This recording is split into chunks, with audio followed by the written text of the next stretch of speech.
Kita bahas lebih dalam soal PDI Perjuangan yang mengkritik manuver pendukung Jokowi ini bersama anggota DPR RI fraksi PDI Perjuangan Dedi Sitorus dan analis politik Adi Prayitno. Mas Dedi, Mas Adi apa kabar? Apa kabar? Selamat sore. Iya, Mas Dedi saya mulai dengan Anda dulu. Kenapa kemudian akhirnya PDIP keberatan dengan manuver relawan ini? Saya kira keberatan bukan keberatan ya, kami mengkritik ya. Wajar ya kita mengkritik sesuatu yang menurut kita tidak pas. Pertama, kegiatan itu tidak pas secara momentum. Kenapa secara momentum tidak pas? Kita baru mengakhiri presidensi G20 yang seharusnya diglorifikasi sedemikian rupa sebagai sebuah pencapaian luar biasa dari era kepemimpinan Pak Jokowi. Tetapi kemudian itu serta-merta hilang dalam pembicaraan publik akibat acara ini, ya. Rakyat belum paham apa tuh yang kita dapat dari G20, tapi akhirnya itu hilang. Yang kedua, secara etika, dilaksanakan pada saat kita masih berduka dengan gempa di Cianjur. Kita tahu masih ribuan orang berada di jalanan, di Cianjur, di tenda-tenda pengungsian. Banyak korban yang meninggal dunia, banyak yang membutuhkan bantuan. Ya, bahkan masih masih ada yang belum ditemukan, yang hilang. Ini kan secara etika tidak pas gitu ya. Itu yang kedua. Yang ketiga, kami melihat bahwa eh, penggunaan GBK itu sebenarnya tidaklah memenuhi apa yang sudah disampaikan oleh Kementerian Pemuda dan Olahraga. Bahwa yang namanya GBK terlarang bagi pemakaian apapun sampai pelaksanaan final Piala Dunia U20 pada tahun yang akan datang, gitu ya. Kita saja sebagai partai politik penguasa itu mengalah gitu ya, taat azas, taat aturan. Tetapi kami percaya bahwa teman-teman ini memaksakan harus kemarin gitu ya, Hmm. yang menurut kita tidak ada urgensinya gitu ya, dan akhirnya itu menimbulkan eh, keributan, kegaduhan publik. Yang Anda Lalu khawatirkan kemudian dari Anda pribadi dan teman-teman PDI Perjuangan dengan manuver ini efeknya akan kemana? loh, yang jelas kan merugikan citra Pak Jokowi.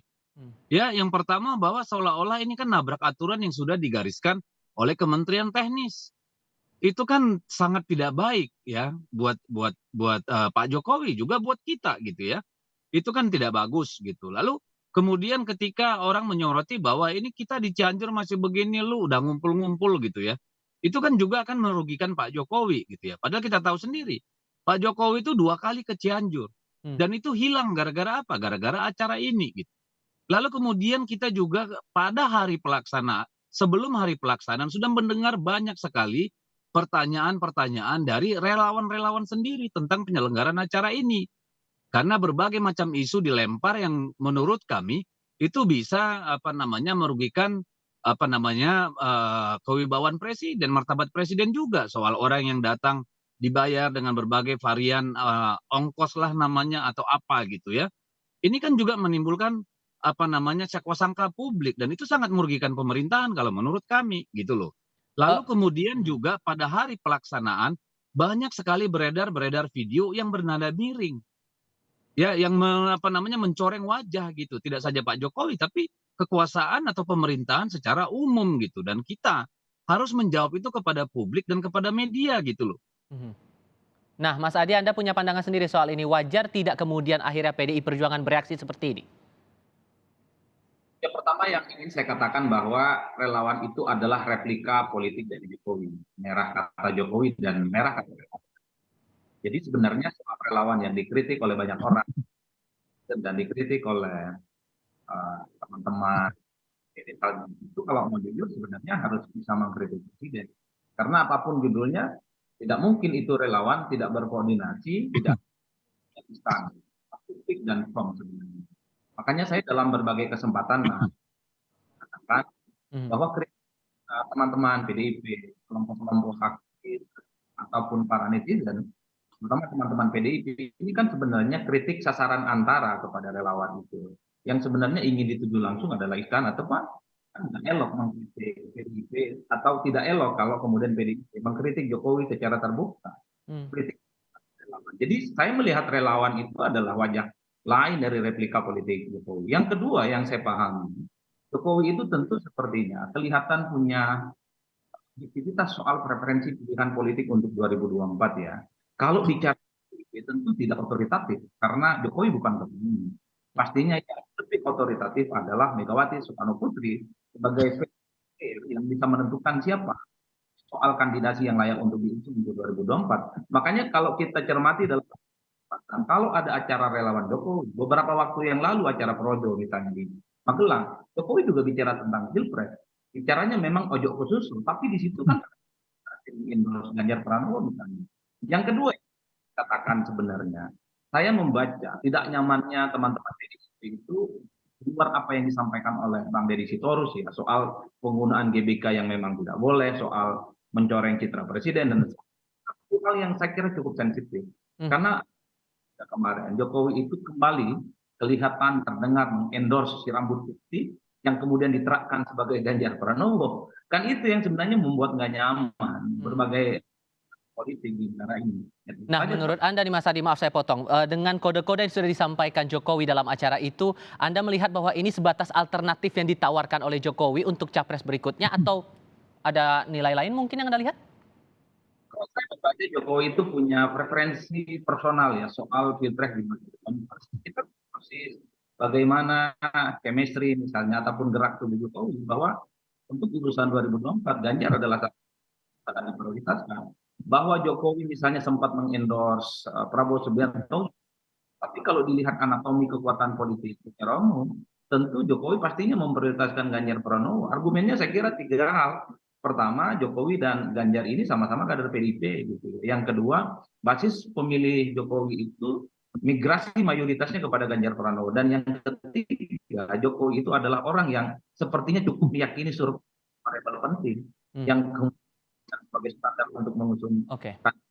Mhm. kandidat itu kan tidak terkalahkan. Mohon maaf Mas Adi, kami coba perbaiki komunikasi kami karena kurang terdengar suaranya di studio. Saya coba beri giliran dulu ke Mas Dedi. Mas Dedi, di kesempatan berbeda ini Mas Hasto Kristianto menyampaikan ada kritik begitu terhadap aksi relawan ini dan dia menilai gerakan relawan ini hanya mengambil keuntungan tanpa melihat dampaknya bagi presiden. Keuntungan mana yang Anda lihat ini diambil?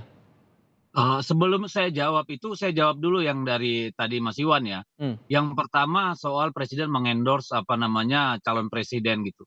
Saya kira sama sekali itu tidak menjadi apa namanya masalah buat kita. Karena presiden melakukan hal itu di banyak kesempatan gitu ya. Ya namanya juga apa namanya komunikasi politik ya sebagai presiden yang sedang menjabat gitu ya. Silakan sah-sah aja gitu. Ketika beliau mengendorse Pak Prabowo juga kita tidak ada merespon dan respon kami juga tidak ada urusannya dengan soal rambut putih dan sebagainya. Karena kami memahami apa pesan sesungguhnya yang ingin disampaikan oleh Pak Jokowi gitu loh. Bahwa pemimpin yang sebaiknya dipilih itu yang mau kerja keras, punya rekam jejak apa namanya mau berkeringat dan yang mau turun ke lapangan langsung berdialog dan melihat dengan rakyat dan melihat proses-proses pembangunan dan pemerintahan ke bawah. hmm, Yang kedua, kalau dikatakan bahwa relawan itu adalah wajah politik Jokowi, pada perhelatan yang kemarin itu kan bungkusnya istiqosah. Relawan yang terlibat di dalam situ bukan relawan-relawan yang kita tahu sejak 2014 berjuang bersama, gitu ya.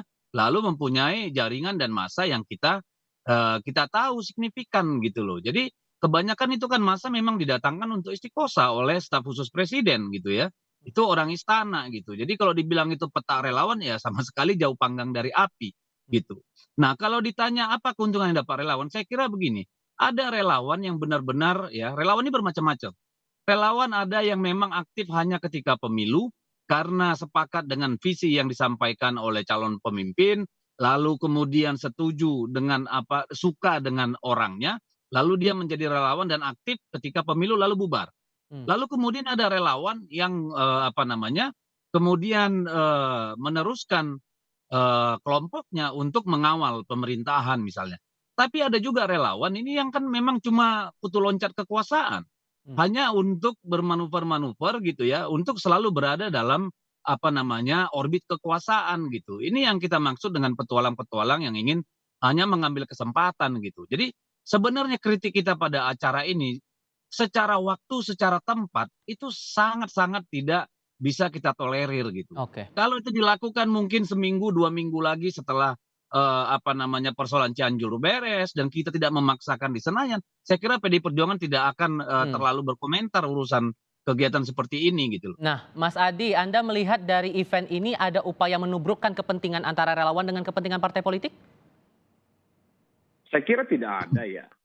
Kalau kita membaca momentum secara umum, relawan itu kan punya agenda politik sendiri ya. Terutama mereka ingin mengonsolidasi dan menunjukkan kepada publik bahwa mereka adalah relawan yang tetap solid dan berjejaring dan siap menerima komando apapun nantinya yang akan keluar dari Jokowi sebagai sebuah fatsun politik yang mereka kawal.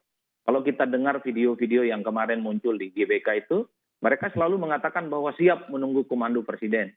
Itu menunjukkan satu hal bahwa konsolidasi di antara teman-teman relawan, terlepas dari begitu banyak variasi relawan yang sudah disampaikan oleh Bang Deddy, mereka adalah orang yang memang siap tegak lurus samikna watokna kepada Jokowi. Merah kata Jokowi dan merahlah kepada relawan. Di berbagai kesempatan saya mengatakan, kalau mengkritik relawan itu secara tidak langsung, itu ingin mengkritik Jokowi sebenarnya. Cuman kan nggak enak hati kalau mengkritik Jokowi, apalagi dilakukan oleh PDIP. Partai politik di mana Jokowi berada di dalamnya. Maka kritik relawan ini adalah sasaran antara sebenarnya, di mana sasaran utamanya adalah kepada istana, kepada Jokowi. Itu tadi yang saya sebutkan. Nggak mungkin relawan ini tidak berkoordinasi dengan presiden, tidak mungkin tidak berkoordinasi dengan istana. Itulah yang saya bilang. Ini mestinya kritik selain kepada relawan, kritik juga Pak Presidennya. Kenapa harus datang? Itulah yang saya sebut bahwa relawan ini adalah forum satu-satunya di mana Presiden bisa bicara tentang soal portofolio politik, tentang preferensi politik personalnya untuk 2024. Karena kalau bicara di depan partai, terutama di PDIP, Pak Jokowi tidak otoritatif karena bukan ketua umum. Pak Jokowi juga tidak punya panggung untuk bicara tentang kepentingan politiknya untuk 2024. Inilah yang sebenarnya juga bisa menjelaskan kenapa teman-teman PDIP itu begitu agresif menyerang kelompok-kelompok relawan belakangan ini. Kata teman-teman relawan ya namanya juga ikhtiar, namanya juga bermanuver, siapa tahu ada buah manis. Mereka juga mengakui itu. Apakah Sesuatu hal yang imbasnya bakal mempengaruhi komunikasi antara Jokowi dengan partai? Begitupun sebaliknya. Oh pastinya, pastinya. Serangan ini kan juga sudah berdampak. Bagaimana Pak Sekjen mengkritik substansi apa yang disampaikan oleh Jokowi. Bahwa pemimpin itu tidak ada kaitannya dengan warna rambut ataupun kerutan wajah. Karena kerutan ataupun wajah rambut itu, kerutan ataupun rambut putih itu bisa saja itu berbalik gitu dengan suasana hati yang tidak mencerminkan kepentingan rakyat. Itu artinya apa? Serangan-serangan secara terbuka yang disampaikan oleh teman-teman PDIP, baik kepada sekjen ataupun secara substansi kepada presiden, tentu dibaca akan membuat komunikasi dan dinamika di internal teman-teman PDIP agak sedikit ya dinamis lah kalau tidak mau disebut sebagai bergolak.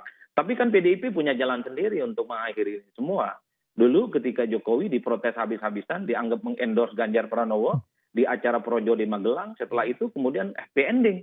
Karena Jokowi menganggap sebagai ya, Megawati seperti ibunya sendiri gitu ya. Ya nakal-nakal dikit sebagai orang anaknya layak untuk dipahami dan untuk dimaafkan. Saya khawatir itu juga akan terjadi. Nah benar Jokowi nggak juga tuh Mas akan Deddy ada melakukan itu pengaruhnya nanti. dengan komunikasi dengan Pak Jokowi dari partai sendiri? Saya kira tidak ya, karena kita murni bahwa persoalan ini adalah persoalan momentum dan tempat gitu ya. Lalu soal pelaksanaan yang secara teknis sebenarnya mempermalukan gitu ya. Itu yang menjadi esensi persoalan kita. Kalau soal pilpres atau apa, saya kira buat kita itu tidak masalah karena kewenangan itu sudah diserahkan oleh Kongres kepada ketua umum gitu. Jadi tidak pernah menjadi konsideran kita gitu. Dan hubungan dengan Pak Jokowi saya kira tidak ada masalah dan tidak akan terpengaruh gitu. Karena tidak ada yang substansif dengan Pak Jokowi dalam urusan ini. Kami memahami bahwa Pak Jokowi datang ke acara itu diminta untuk datang bertemu dengan masyarakat dalam acara istiqosah gitu loh. Ya, dan kemudian dalam rangka penggalangan dana gitu. Baik. Nah, tetapi kan kita tidak melihat ini sesuatu yang organik gitu. Ada IO yang mengerjakan gitu ya. Jadi itu sebenarnya sisi-sisi yang menurut kita sangat merugikan, itu yang menjadi persoalan bagi kita. Baik. Mas Deddy Sitorus, terima kasih sudah bergabung bersama kami dan berbagi informasi. Begitu juga dengan Mas Adi Praitno sudah bergabung bersama Kompas TV sore ini. Sehat selalu untuk Anda berdua. Selamat sore.